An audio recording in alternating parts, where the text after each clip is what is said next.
Ano ang kaya mong itaya sa iyong pagsunod kay Jesus? Ako po si Father Fiel Pareha at ito po ang ating segment, ang Daily Devotion, na kung saan tayo po ay magdarasal, magbabasa at magninilay kasama ng salita ng Diyos sa buong taon. Manalangin tayo. Sa ngalan ng Ama, ng Anak at ng Espiritu Santo. Amen. Halina, banal na Espiritu, liwanagan mo ang aming puso at isip nang maunawaan at may sa buhay namin ang iyong salita. Amen. Our Bible passage for today is from the Gospel of St. Luke chapter 2, verses 22 to 35, and I read it for you. When the time came for their purification according to the law of Moses, they brought him up to Jerusalem to present him to the Lord. As it is written in the law of the Lord, every firstborn male shall be designated as holy to the Lord. And they offered the sacrifice according to what is stated in the law of the Lord, a pair of turtle doves or 2 young pigeons. Now there was a man in Jerusalem whose name was Simeon. This man was righteous and devout, looking forward to the consolation of Israel, and the Holy Spirit rested on him. It had been revealed to him by the Holy Spirit that he would not see death before he had seen the Lord's Messiah.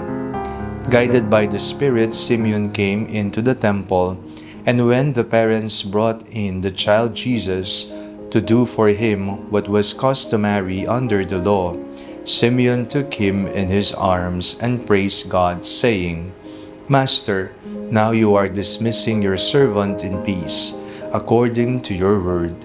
For my eyes have seen your salvation, which you have prepared in the presence of all peoples, a light for revelation to the Gentiles and for glory to your people Israel. And the child's father and mother were amazed at what was being said about him. Then Simeon blessed them and said to his mother Mary, This child is destined for the falling and the rising of many in Israel, and to be a sign that will be opposed, so that the inner thoughts of many will be revealed, and a sword will pierce your own soul too. Merry Christmas pong muli sa inyong lahat. Hindi pa po tapos ang Pasko, nagsisimula pa lamang tayo. At ang ebanghelyong binasa po natin sa araw na ito ay ang paghahandog sa Batang Jesus sa templo at ang patas ng paglilinis. Narinig po natin sa ebanghelyo ang awit ni Simeon. Natupad ang pangako ng Diyos. Nakita na ng dalawang mata niya ang ipinangakong Mesiyas, ang liwanag ng mundo.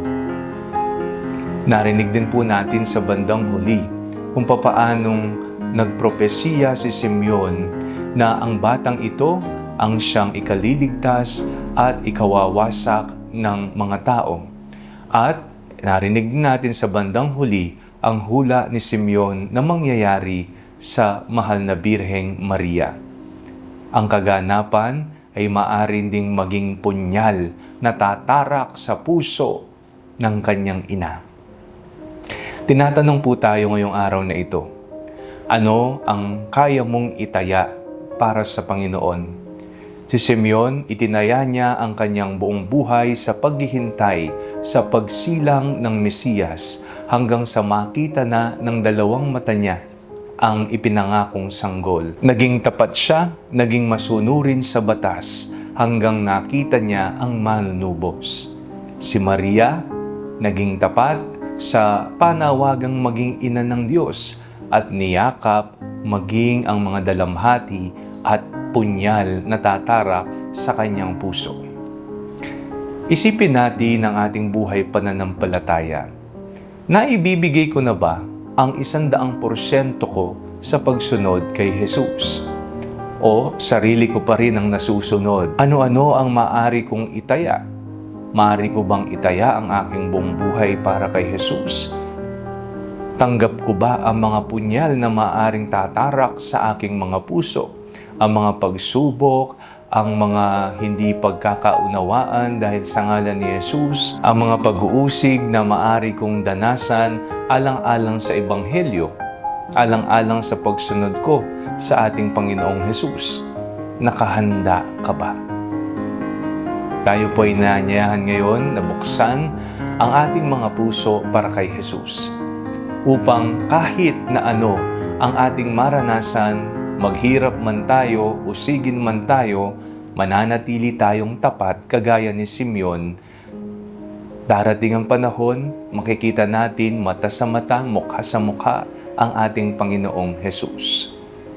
Amen. Manalangin tayo. Panginoong Jesus, nawa maging tapat kami sa pagsunod sa iyo hanggang sa kahuli-hulihan. Amen. Sa ngalan ng Ama, ng Anak at ng Espiritu Santo. Amen. Huwag po ninyong kalimutang i-like ang video ito, mag-comment po kayo and share it with your family and friends. Ang panalangin bago matulog ay may sariling Facebook page na po. Huwag niyo pong kakalimutang mag-like at mag-follow dito and do not forget to subscribe to our YouTube channel. I-click niyo lamang po ang link na nasa comment section ng video ito o kaya naman po just search Father Fiel Pareha. At kung nais niyo pong maging updated sa ating pagpapahayag, you can join our broadcast channel dito po sa ating Facebook page. God bless you po. Merry Christmas!